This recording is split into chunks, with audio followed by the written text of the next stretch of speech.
Hola, buenos días. Estamos aquí retransmitiendo desde el Hospital Universitario de Bellvitge esta segunda sesión del curso CSC Young, en el cual pues, vamos a hablar sobre la estrategia a realizar en pacientes que presentan enfermedad multivaso. Estamos aquí para presentar este caso y hacer el análisis de qué hacer en estos casos. El doctor Emilio Alfonso, que es el fellow que tenemos en nuestra unidad de hemodinámica, el doctor Josep Gómez Lara, ya conocido por todos vosotros, y yo mismo, Joan Antoni Gómez Hospital. Esta va a ser la segunda sesión que se va a realizar dentro de este curso del CSC Young. Como podemos ver, pues, es sobre el paciente de enfermedad multivaso. ¿Cuáles van a ser los objetivos de esta sesión? En primer lugar, es conocer las indicaciones de revascularización del paciente con enfermedad de multivaso. ¿Cuándo hay que revascularizar? ¿Qué lesiones hay que revascularizar? En segundo lugar, cómo decidir esta estrategia para revascularizar estos pacientes. ¿Qué técnicas diagnósticas podemos utilizar y cuáles debemos de usar para indicar esta revascularización de lesiones multivaso? Y en último lugar, una vez sentada la indicación de la revascularización, cómo realizar esta angioplastia guiada mediante una técnica de imagen, como va a ser en este caso el OCT.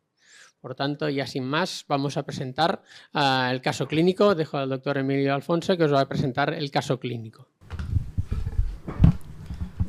Hola, buenos días a todos. Desde el Hospital Universitario de Bellvitge vamos a presentar nuestro caso clínico, que se trata de una mujer de 55 años, sin factores de riesgo cardiovasculares, con antecedentes de salud, que ingresa en nuestro centro hospitalario en el curso de un dolor precordial típico, con alteraciones eléctricas sugestivas de isquemia subendocárdida de las derivaciones precordiales B4 B6, con troponinas positivas, un ecocardiograma que se objetivó una fracción de eyección del ventrículo izquierdo preservada, pero con segmentarismo inferolateral.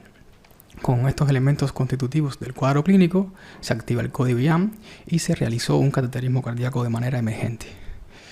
En la sala de hemodinámica, como pueden ver en esta proyección, observamos una arteria circunfleja de gran calibre y desarrollo, con muy buena extensión, pero que presenta una lesión significativa severa en su segmento proximal. Luego, en la proyección OA de caudo, podemos ver con mayor precisión que esta arteria tiene un flujo epicárdico TIMI2 y un tronco coronario izquierdo que es de buen calibre, buen desarrollo, que no presenta estenosis. Dadas las características de la descendente anterior, se le realizó una proyección craneal y en la OA de craneal observamos una descendente anterior de muy buen calibre y desarrollo que da la vuelta al ápex y que presenta una estenosis de severidad intermedia en su segmento medio. Luego, en una craneal pura, como pueden ver, tiene una estenosis que es focal, que se encuentra exactamente después de la segunda diagonal, y que igual la severidad, como la pueden ver aquí, es una severidad intermedia desde el punto de vista angiográfico. Dando continuidad al estudio diagnóstico en el curso del infarto, se le realiza un estudio de la coronaria derecha y en una proyección de oblicuo anterior izquierda se observa una lesión intermedia a nivel del segmento medio de la arteria coronaria derecha. En este contexto, bueno, se procede a realizar la angioplastia primaria. Primeramente, bajo un soporte de catéter guía XB3,5, 6 French, se avanzó una guía sin dificultad BMW hasta el segmento distal de la circunfleja. Se predilató con un balón no complaciente, 2,5 por 12. Se implanta un stent Drug-Eluting 3,5 por 16, obteniéndose un resultado final muy bueno. Ahora, ¿qué haríamos en un contexto como este, donde tenemos una paciente que presenta enfermedad de las 3 arterias coronarias? Y a continuación el doctor Gómez Lara nos hablará sobre el caso. Bueno, pues tenemos esta paciente, ¿no?, que pues nos ha venido con una arteria circunfleja pues prácticamente tapada, ¿no?, con una lesión severa con un flujo TIMI2 y además presenta pues 2 lesiones intermedias, ¿no?, que son de moderada severidad, ¿no?, entre el 40 y el 70% de estenosis a nivel de la descendente anterior media y a nivel de la coronaria derecha media, ¿no? Bien, yo creo que es importante que diferenciamos los pacientes que tienen enfermedad multivaso cuando esta presentación ha sido por un síndrome coronario crónico, que habitualmente pues, son placas fibrolipídicas o fibrocalcificadas, pero con una estenosis de una severidad mayor y que lo que nos provocan es una obstrucción al paso de sangre, una isquemia, habitualmente de esfuerzo, ¿no? En cambio, los pacientes con un síndrome coronario agudo, la placa subyacente que ha provocado el síndrome coronario agudo, pues habitualmente es una placa vulnerable, que se define como una placa fibrolipídica con una fina capa fibrosa que la recubre y que esta capa fibrosa pues se ha roto y lo que ha provocado es una trombosis, un trombo superficial, que es lo que nos ha provocado el infarto. Esto es importante porque estas lesiones culpables pues son las que vamos a tratar con un stent, pero las lesiones no culpables, como pueden ser estas estenosis moderadas que tenía la descendente anterior y en la coronaria derecha, pues también tienen un cierto riesgo de ser placas vulnerables también, ¿no? Bien, ¿cuál es la evidencia que tenemos de revascularizar a un paciente con enfermedad multivaso?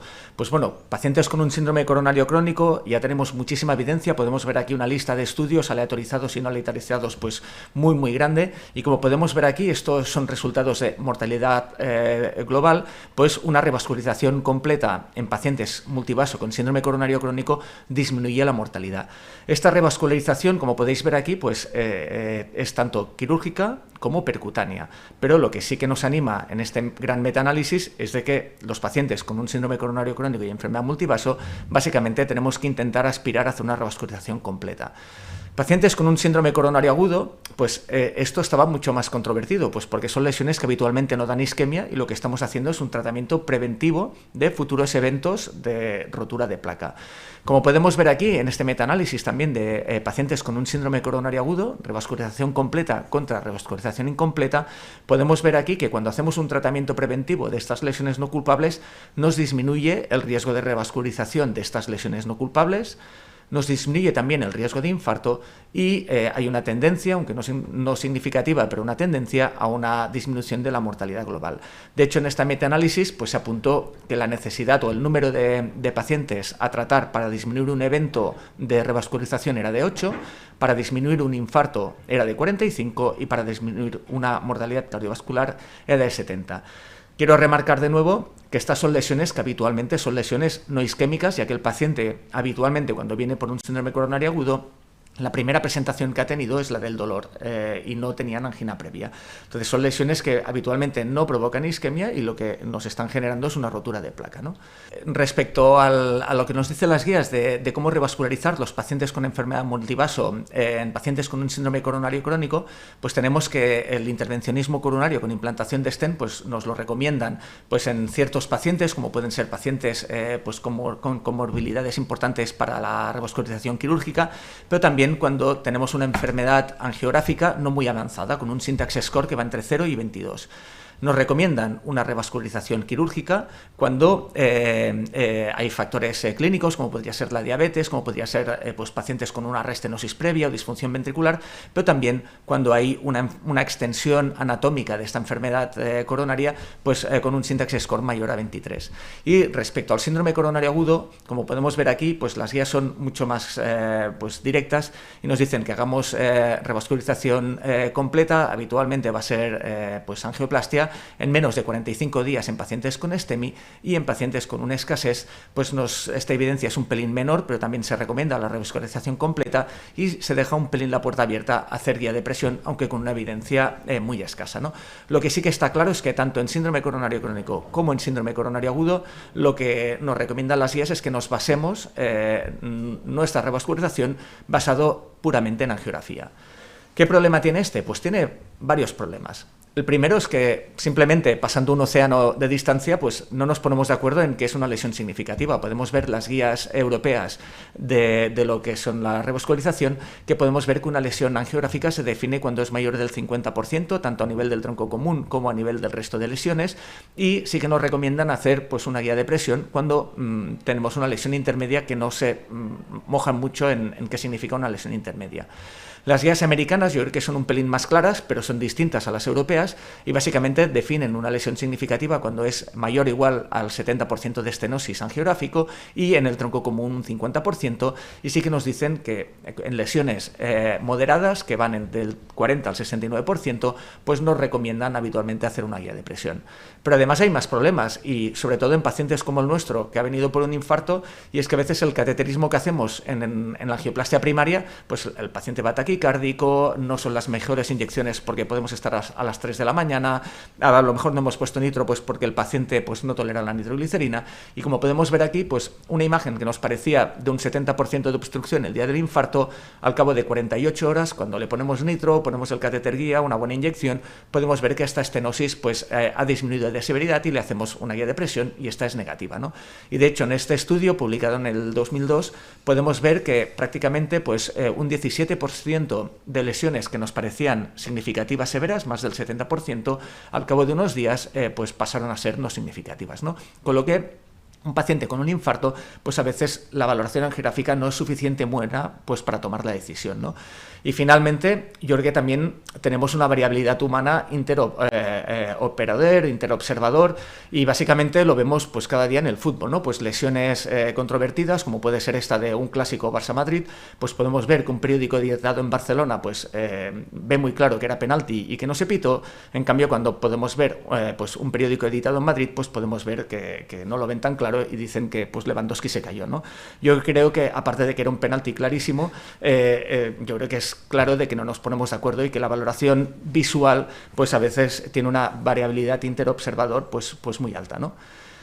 Por eso tenemos un instrumento, que es la guía de presión, que yo creo que nos permite dar objetividad a todo esto, ¿no? Y de hecho el estudio Flower-MI, que se hizo en pacientes con infarto con elevación del ST, pues básicamente aleatorizó a estas lesiones no culpables a hacer una revascularización básicamente guiada por angiografía, es decir, que las tratábamos todas, o hacer una revascularización guiada por guía de presión. Como podemos ver en la columna del medio, pues básicamente tuvimos bastantes lesiones, ¿no? Un 44% de lesiones que salió un FFR mayor a 0,80, es decir, que no generaban isquemia, se dejaron sin tratar. Comparado con las del grupo que se trataron guiado por angiografía, pues tenemos que en este estudio, pues básicamente guiar nuestra revascularización por una guía de presión, recordamos que la mayoría eran lesiones severas, pues disminuye un 35% el número de lesiones que vamos a tratar y un 30% el número de pacientes que vamos a tratar con respecto a basarlo simplemente con angiografía, ¿no?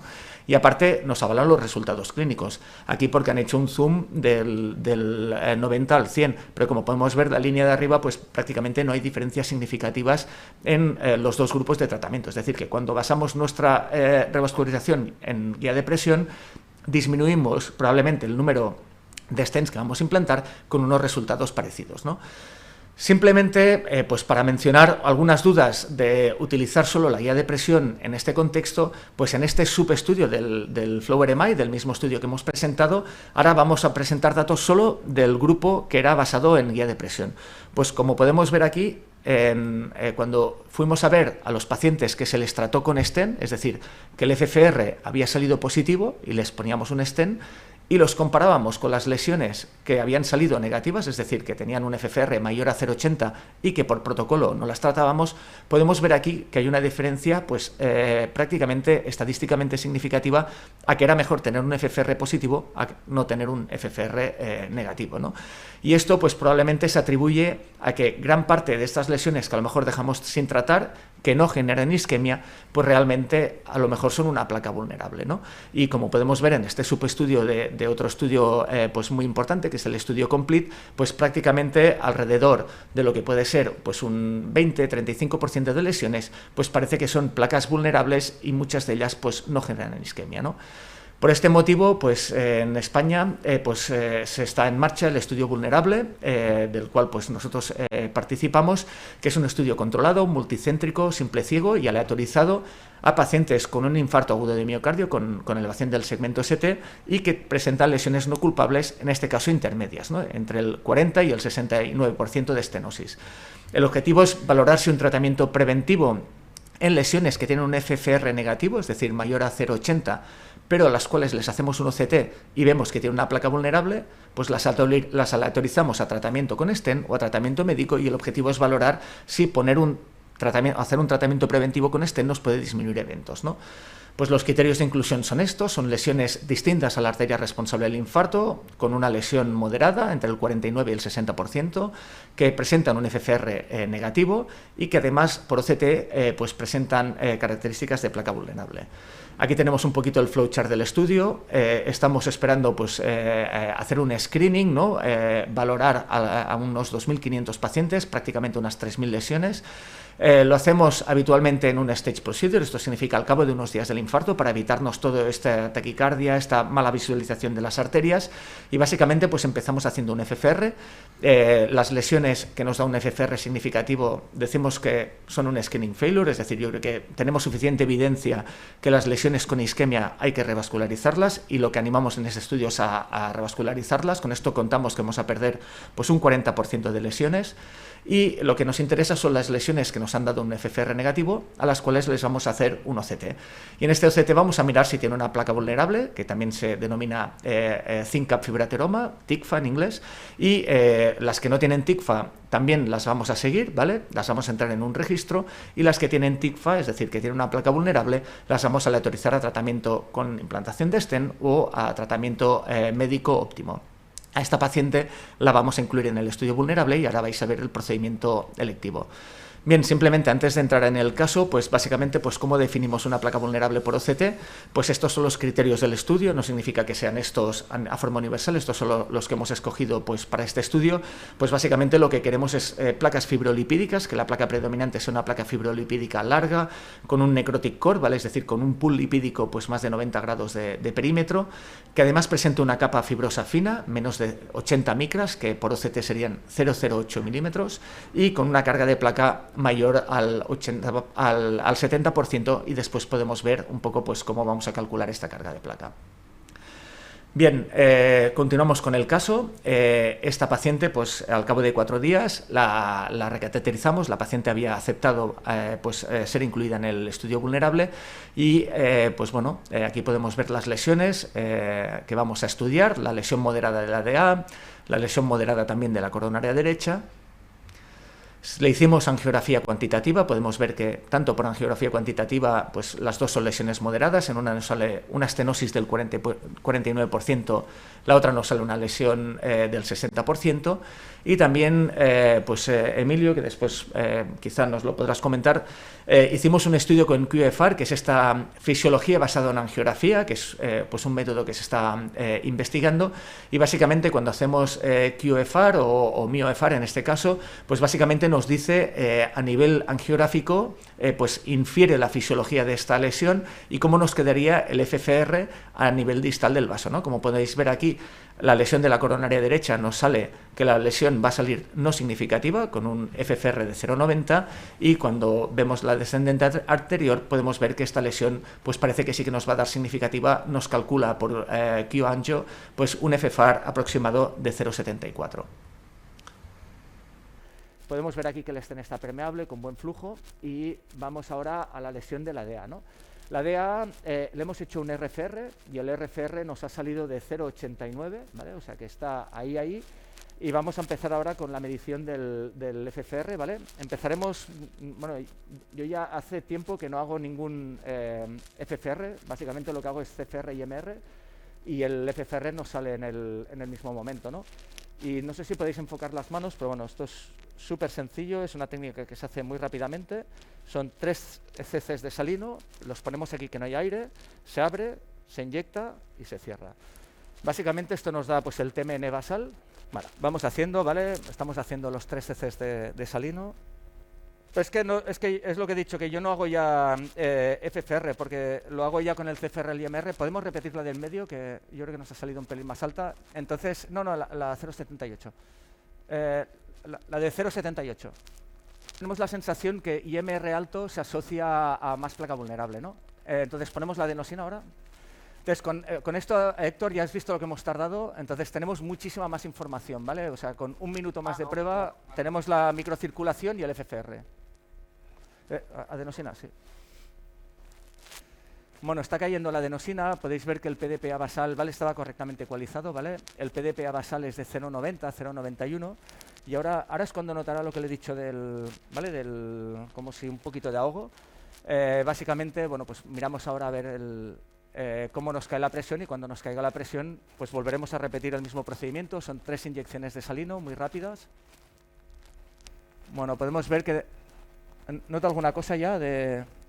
Vale.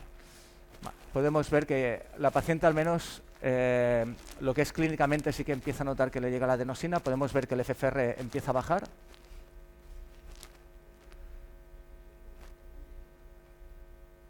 ¿Vale? Siempre tenemos que dejar que esté steady, ¿no? Estamos ahí con un FFR, bueno. En principio le he dado ahora el primer bolus y yo creo que está en hiperemia ya, clínica y también por el valor, ¿no? Nos ha salido positiva esta lesión que pensábamos que sería negativa, pues por FFR es positiva.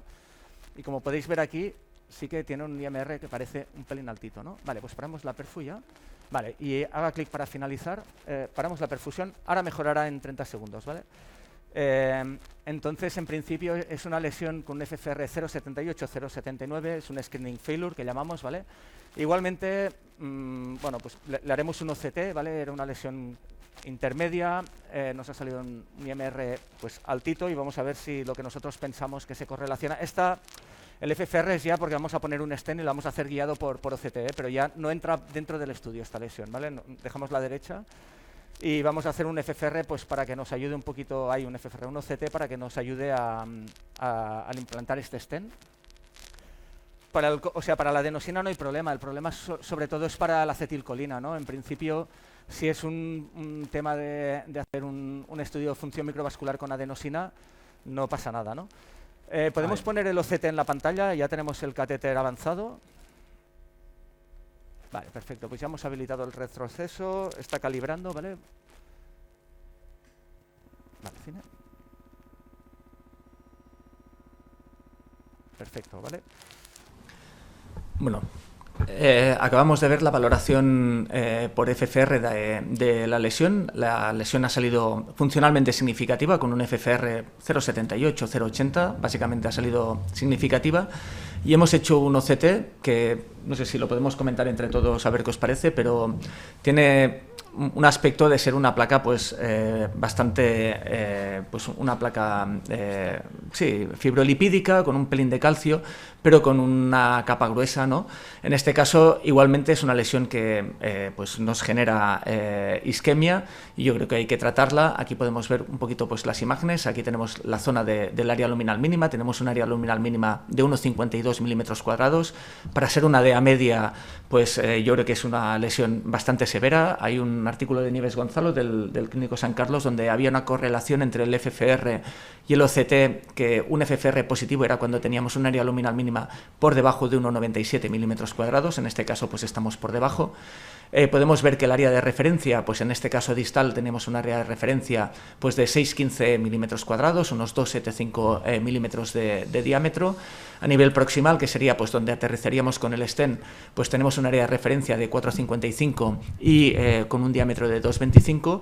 Y aquí no sé qué stent os gustaría ponerle.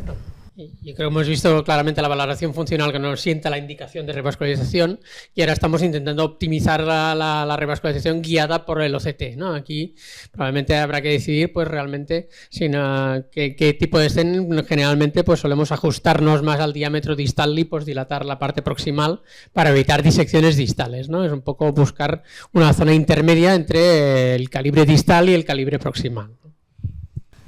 Sí. ¿Qué stent le pondrías? Bueno, pusiéramos un 2,75 para poder respetar la geometría fractal de la anatomía y luego se pudiera dilatar en dependencia del resultado del pullback final. Bueno, creo que, bueno, ahora seguiremos con el caso, pero creo que se le puso un stent 3x15. Nos daba un poquito de miedo esa rama diagonal, con lo que, bueno, pues ya antes de poner el stent pensamos que si realmente quedaba más o menos bien y lo íbamos a guiar por OCT, pues intentar postdilatar, nos jugábamos a perder esa rama diagonal. Recordar que esto es una angioplastia preventiva, ¿no? Pues probablemente pues el paciente estaba asintomático y esto es lo que hicimos, ¿no? Podemos ver aquí el vídeo que sigue del implante del stent. Vale, pues hinchamos aquí. Vale, vamos a 14. Vale, y 16. Vale, ¿notará un dolor en el pecho? ¿Es normal? Vale, fuera. Bueno, ahora tenemos aquí el dilema de si hacemos FFR, si hacemos OCT. Yo creo que para guiar la angioplastia, si tenemos un OCT abierto, es lo que manda, ¿vale? O sea, el FFR está muy bien para saber si es un FFR positivo. Yo creo que era 0,80. Después de poner este stent, dudo mucho que nos saliera ahora, continuara saliendo positivo. Y bueno, no, hemos cortado un poquito el vídeo para que no sea un poco así, pero aquí tenemos el OCT post-implante de stent. ¿Quieres comentarlo tú, Emilio, a ver qué te parece? Bueno, vemos un stent que está muy bien apuesto, bien expandido, no hay disección de borde, quizás en el segmento proximal hay una pequeña zona sin estar apuesta del todo, pero de manera global se ve un resultado muy bueno, por lo cual consideramos que no es necesario realizar ninguna maniobra de optimización en este caso.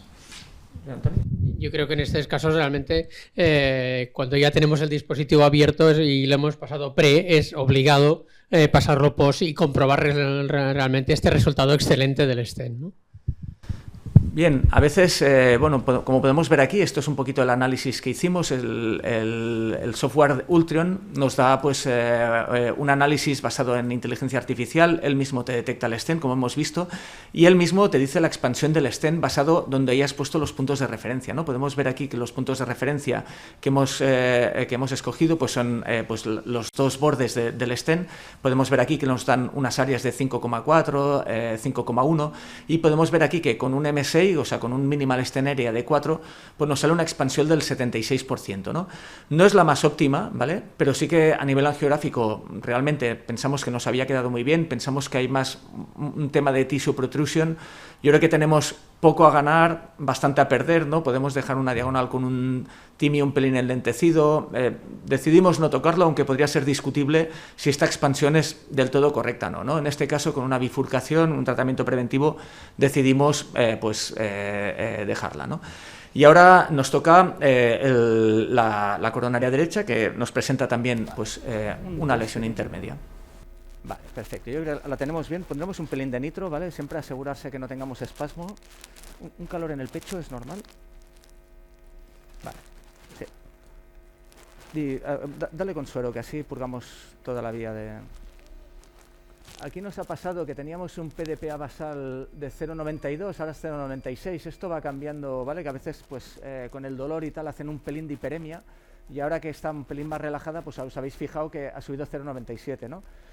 También acabamos de poner nitro. Bueno, yo creo que todo esto influye y al final las medidas estas en no hiperemia tienen mucha variabilidad. Al final lo que es más objetivo es la hiperemia máxima, porque al final es un punto no ambiguo donde pues, el corazón va al máximo y tenemos un valor inequívoco, ¿no? Todo lo que es en reposo, pues fijaros, incluso hemos empezado a 0,92, después de nitro y calmarse 0,97, y ahora yo creo que si repitiéramos el RFR nos saldría diferente, que después quizá lo hacemos, ¿no? Pero bueno, para mí el FFR es el que manda, ¿no? Y con el MioFR tengo las mismas dudas, ¿no? Que no sé si realmente pues puede ser lo mismo, ¿no? Como podemos ver, parece que la adenosina está empezando a llegar otra vez. Aquí sí que parece que el descenso se mantiene bastante estable a 0,85, 0,86.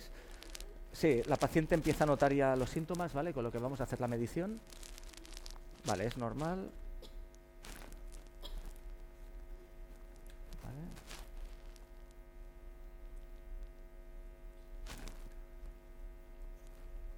Vale, yo creo que tenemos que repetir el primero, que creo que se me ha inyectado en la aorta, pero bueno.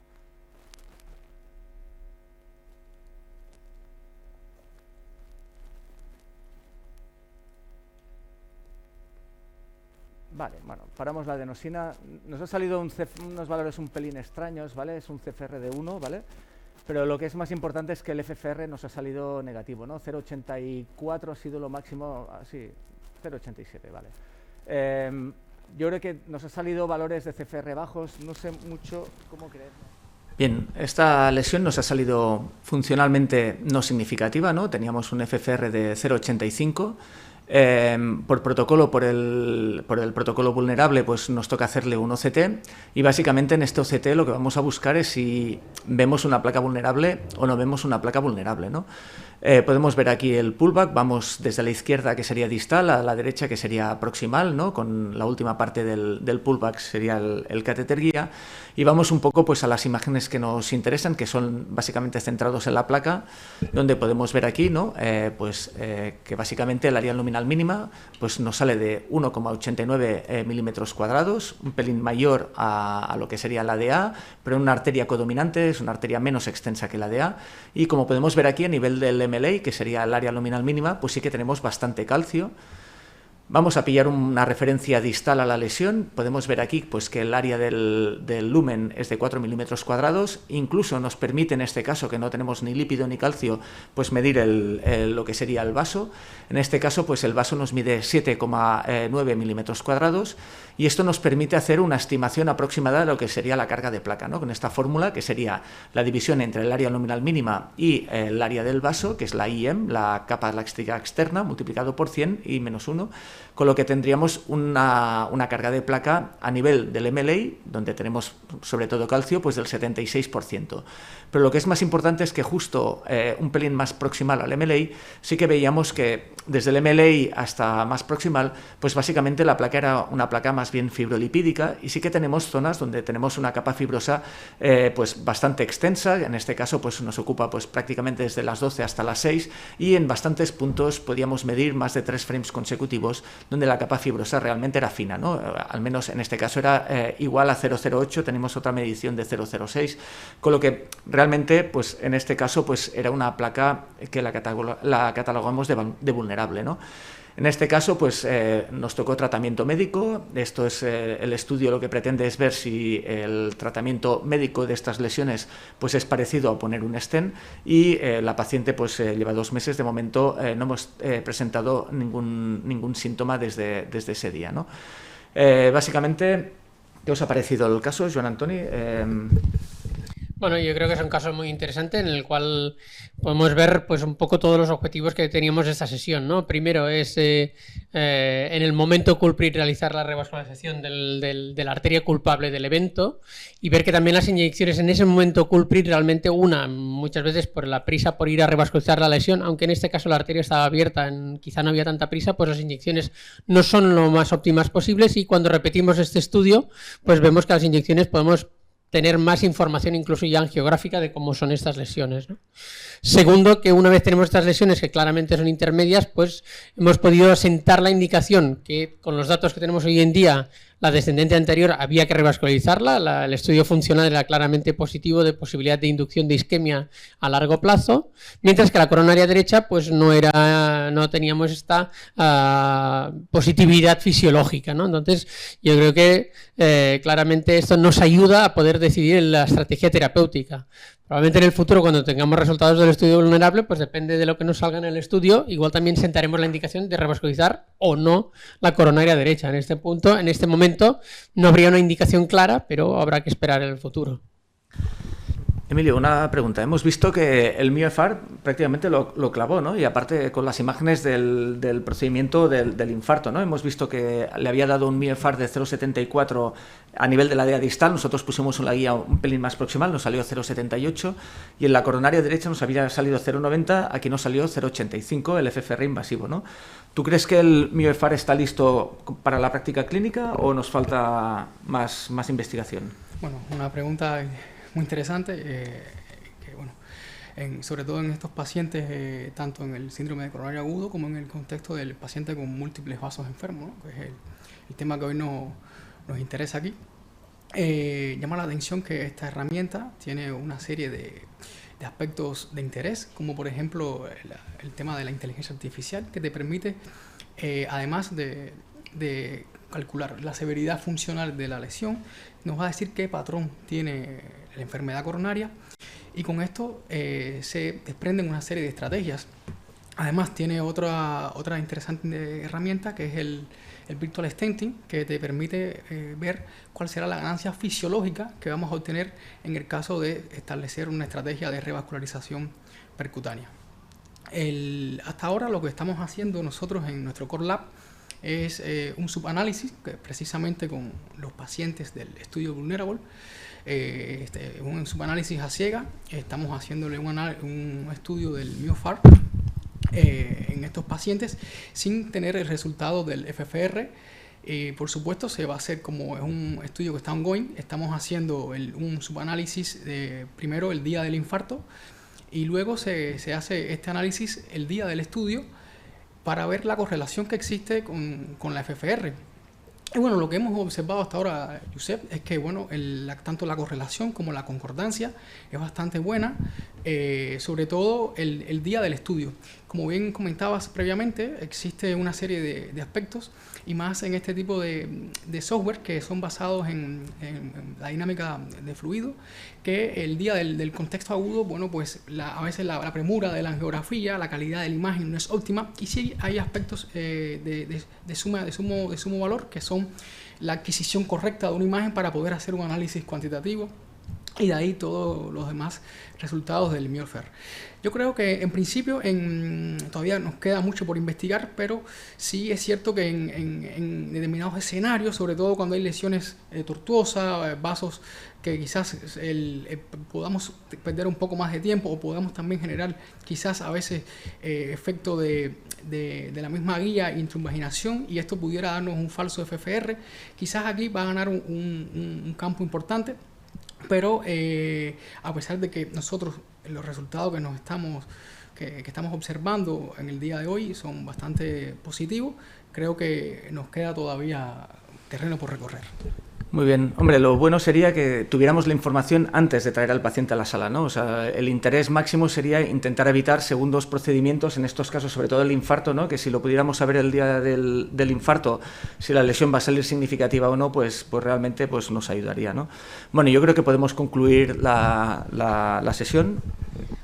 Bien, recordando los objetivos que nos habíamos marcado ahora para de la sesión, yo creo que el primer objetivo, que era decidir cuándo había que revascularizar a un paciente o no, yo creo que la presentación que ha hecho Josep Gómez es de, claramente en este tipo de pacientes con una elevación, bueno, con un infarto agudo de miocardio, claramente hay que revascularizar a aquellas lesiones que sean significativas. En este momento, en nuestro caso, la descendente anterior era funcionalmente significativa, angiográficamente era borderline, pero según las guías europeas ya cumplía más del 50%, por tanto había que revascularizarla. La derecha claramente estaba en el terreno intermedio, ¿no? 49% por QCA y un FFR negativo, no habría que revascularizarlo con los datos que tenemos hoy, ¿no? En segundo lugar era qué nos aportaban las otras técnicas de diagnóstico intracoronario en el tratamiento, en la decisión de tratar estos pacientes. Podemos ver que claramente la guía de presión nos aporta información útil, sobre todo en pacientes en lesiones estables, no en la culprit del infarto agudo del miocardio.